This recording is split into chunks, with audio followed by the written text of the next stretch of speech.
It's day 100 of the Iran war, and the ceasefire that was supposed to hold is already breaking apart.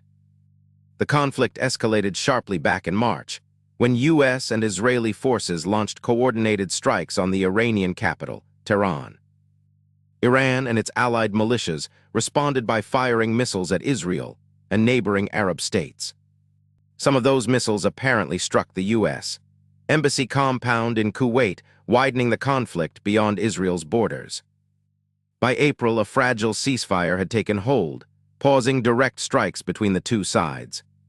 Then on June 10th, President Trump announced that Iran had shot down a U.S. Apache helicopter. The U.S. military immediately conducted retaliatory strikes against Iranian-linked targets in response. Days later, Iran fired a new wave of missiles at Israel, claiming it was retaliation for an Israeli attack inside Lebanon.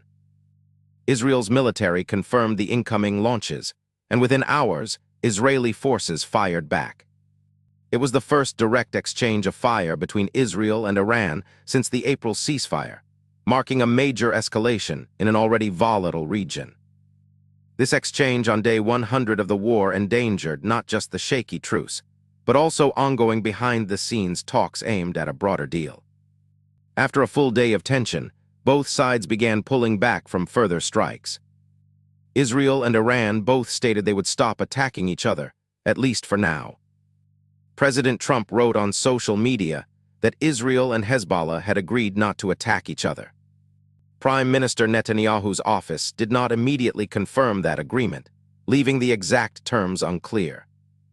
For now, the missiles have paused, but across the Strait of Hormuz and the wider region, every side is still armed, and the next escalation could be hours away. By the 100th day of this war, the timeline of escalation reads like a pressure valve that keeps bursting. The war began with U.S. Israeli strikes on Tehran on March 3, 2026. Plumes of smoke rose over the Iranian capital as the offensive unfolded. The scope widened almost immediately.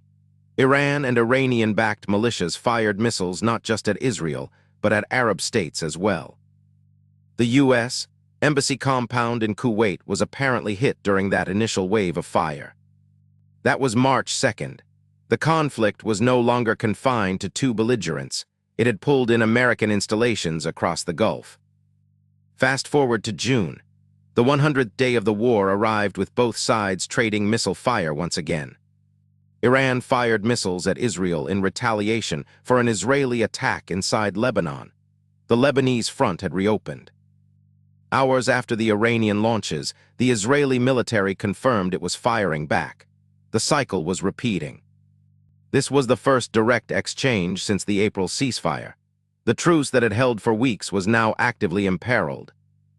The missile exchange marked a major escalation in an already tense region. Diplomacy was losing ground to firepower. Talks on a broader deal were now at risk.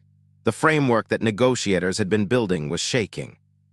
But then, a step back, Israel and Iran both stated they would stop attacking each other. The rhetoric cooled, at least publicly. They appeared to be backing away from further strikes just hours after trading fire. The pause was fragile but real. The Strait of Hormuz remained a flashpoint throughout. A fifth of the world's oil passes through those waters. Any disruption there would send global energy markets into chaos. The war's economic ripple was already being felt. 3 weeks later, the region holds its breath. Both sides say they've paused. Neither side says the war is over. The April ceasefire was supposed to be the off-ramp. Instead, it became a rest stop on a road that keeps going.